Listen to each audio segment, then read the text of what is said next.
Hello guys, स्वागत है आप सभी का अपनी YouTube channel study with AK sir में। आज हम बताने जा रहे हैं BA प्रोग्राम के फर्स्ट ईयर के सेकंड सेमेस्टर पॉलिटिकल साइंस है। यूनिट 3 का टॉपिक 2 है सांसद यानी पार्लियामेंट। तो आज इसके बारे में हम डिस्कस करेंगे।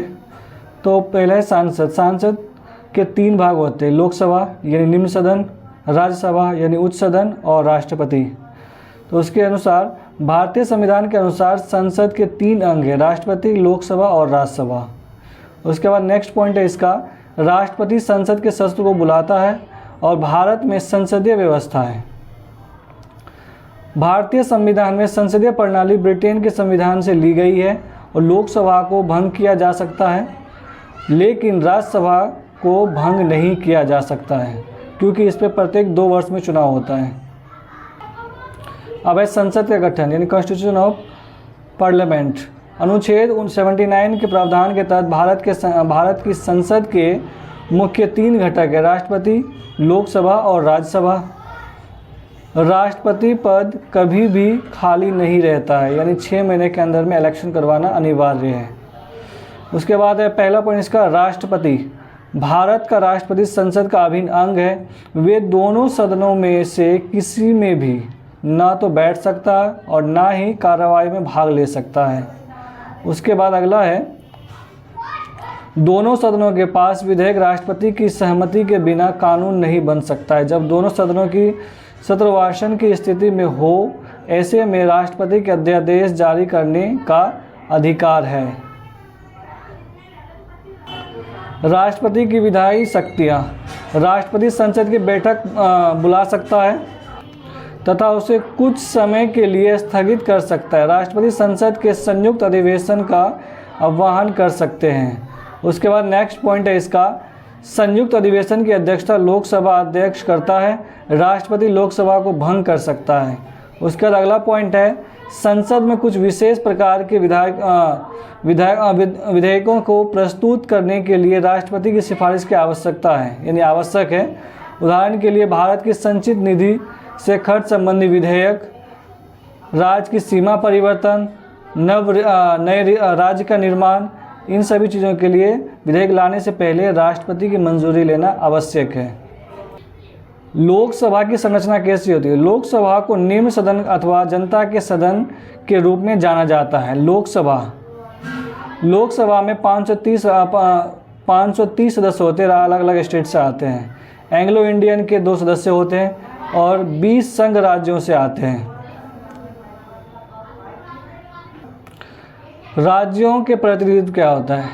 इन रिप्रेजेंटेशन ऑफ स्टेट। लोकसभा में राज्यों के प्रतिनिधित्व का चुनाव लोगों द्वारा प्रत्यक्ष रूप से होता है। भारत का हर नागरिक जिसकी उम्र 18 वर्ष से अधिक है वह मतदान कर सकता है। अब है संघ राज्यों का प्रतिनिधित्व। संविधान के संसद को संघ राज्यों यानी संघ क्षेत्रों के प्रतिनिधित्व को चुनने की विधि के निर्धारण का अधिकार दिया है। उसका अगला पॉइंट है इसका, संघ राज्य क्षेत्र अधिनियम 1965 के अनुसार संघ राज्य क्षेत्रों के प्रत्यक्ष निर्वाचन के तहत लोकसभा के सदस्य चुने जाते हैं। अगला पॉइंट है इसका, नामित या नवनिर्देशित सदस्य। अगर एंग्लो इंडियन समुदाय या लोकसभा में पर्याप्त प्रतिनिधित्व न हो तो राष्ट्रपति इस समुदाय के 2 लोगों को नामित या उसका नाम निर्देशित कर सकता है। अब अगला है लोकसभा की चुनाव प्रणाली। लोकसभा के लिए प्रत्यक्ष निर्वाचन कराने के लिए सभी राज्यों को प्रादेशिक निर्वाचन क्षेत्र में बांटा गया है। उसका अगला पॉइंट है, लोकसभा में सीटों के आवंटन प्रत्येक राज्य को ऐसे तरीकों से किया जाएगा कि स्थानों की संख्या से उस राज्य की जनसंख्या का अनुपात सभी राज्यों के लिए यथासाथ एक ही हो, लेकिन यह उपबंध उन राज्यों पर लागू नहीं होगा जिसकी जनसंख्या 60 लाख से कम है।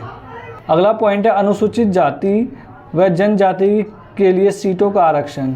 जनसंख्या के अनुपात के अनुसार अनुसूचित जातियों व जनजातियों के लिए लोकसभा में सीटें आरक्षित की गई है। अनुसूचित जातियों व जनजातियों के लिए सीटें आरक्षित की गई, लेकिन उसका निर्वाचन क्षेत्र के सभी मतदाताओं द्वारा किया जाता है। अगला है पॉइंट, लोकसभा चुनाव लड़ने के लिए निम्न योग्यता क्या होना चाहिए।